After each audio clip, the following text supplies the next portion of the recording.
Chers amis, bonjour. Nous sommes le vendredi 4 février 2022. Il est 10 heures. Quelques news de l'Arménie, de l'Artsakh et de la diaspora arménienne. Tout d'abord, aujourd'hui, ouverture, cérémonie d'ouverture des 24e Jeux Olympiques d'hiver qui se déroulent à Pékin. Aujourd'hui, à partir de la cérémonie, à partir de 12h30, 12h30, donc sur France 2, vous pouvez suivre en France, ou la chaîne publique d'Arménie en Arménie ou en arménien. On peut faire les deux. 24e Jeux Olympiques, donc d'hiver, oui. Et l'Arménie qui est présente avec 6 sportifs, mais dont un qui à cause du Covid, n'est pas à Pékin et qui peut-être rejoindra Pékin parce que son épreuve, c'est le 12 février. Voilà, donc l'Arménie défilera aujourd'hui dans le stade olympique comment dirais-je, de Pékin, hein, qui est connu, qui est très connu. Euh, alors, Tina Karapetian et Simon Prou Sénécal, donc les deux patineurs en patinage artistique, se sont déjà entraînés donc à Pékin, donc dans le comment dire, dans la patinoire, hein. Euh, et aujourd'hui, donc ils vont défiler. Donc eux, ils ont été classés 13e au championnat d'Europe de patinage artistique. Ils sont du Canada, de Montréal, et ils représentent l'Arménie déjà depuis plusieurs années, hein. Tina Garabedian, Simon Prou, Sénégal. Donc c'est aussi, il n'y a pratiquement pas d'espoir de médaille, mais en fait l'Arménie fera une belle prestation, nous l'espérons.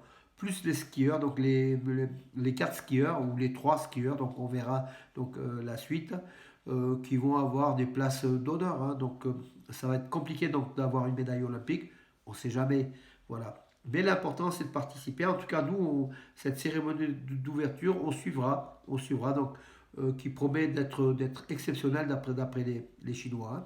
Et les Chinois savent organiser, faire des choses. En Arménie, donc, selon la ministre de la Santé, Anaït Avanessian, 80% des patients infectés par le coronavirus qui se trouvent à l'hôpital, dans les hôpitaux d'Arménie, souffrent de l'Omicron, en fait la souche Omicron, qui affecte aussi des enfants, hein, d'après la ministre de la Santé. Voilà, l'Arménie qui fait face à ça dans les hôpitaux, qui sont surchargés, mais bon, elle espère que la tendance va baisser avec le départ progressif donc du coronavirus, hein, de l'Omicron. Oui, le ministre de l'Intérieur de Géorgie, Vartan Gomelori, a visité le mémorial du génocide hier en délégation, donc avec une délégation géorgienne. Ils sont rendus avec des responsables arméniens, déposer donc des gerbes au mémorial du génocide. Donc c'est un passage obligé donc en Arménie, euh, la mémoire des victimes du génocide de 1915 dans l'Empire ottoman, exécuté par les jeunes Turcs et qui a coûté la vie entre 1,5 million et 2 millions d'innocents citoyens arméniens, citoyens de l'Empire ottoman. Voilà. Alors, l'économie donc arménienne, donc le lancement d'un forum d'affaires arméno-autrichien à Yerevan. Donc, beaucoup comment dirais-je, des contrats ont été signés. Donc, le ministre autrichien de l'économie, donc des affaires étrangères, était en Arménie. Donc, il a signé donc avec l'Arménie donc plusieurs actes de rapprochement économique entre l'Arménie et l'Autriche. Et en même temps, il y avait un petit forum économique qui était en train de se réaliser, où des hommes d'affaires arméniens et autrichiens ont réalisé des contrats. Les Autrichiens qui fournissent notamment des cabines pardon, de téléphériques, hein, comme celle de Datev. L'Arménie est intéressée par cela pour développer un peu son tourisme, hein, sur d'autres régions d'Arménie. Voilà, donc, oui, Noubar Afeyan, vous le connaissez, c'est Moderna, hein, donc voilà.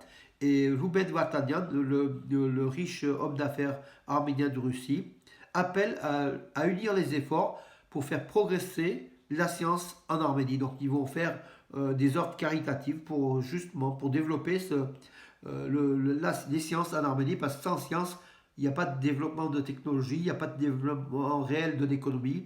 C'est très important d'après ces deux hommes qui sont proches, qui sont proches aux côtés de l'Arménie, voilà.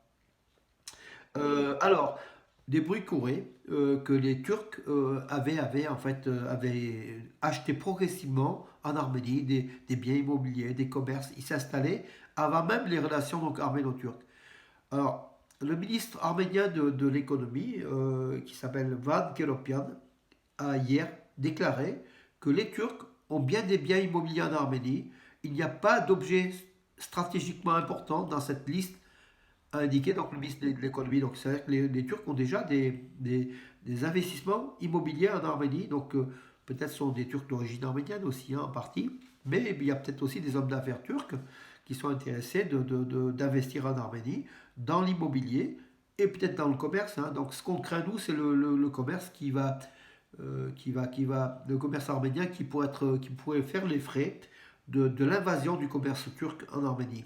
Voilà.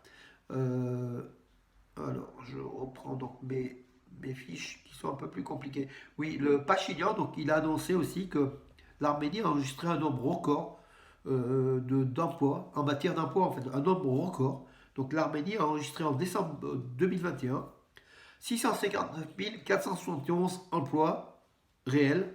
Et Pachinian a dit, vous pouvez même consulter les noms, prénoms, la liste, enfin c'est du réel, c'est pas du fake. Donc l'Arménie a battu donc les records donc, en matière d'emploi. Donc 659 471 emplois aujourd'hui en Arménie donc, qui sont occupés. Donc voilà l'économie de l'Arménie qui est là, qui est réelle et qui devrait progresser et qui progresse. Voilà. Mes amis, j'en ai terminé pour aujourd'hui. Je vous donne rendez-vous à demain. Bonne journée.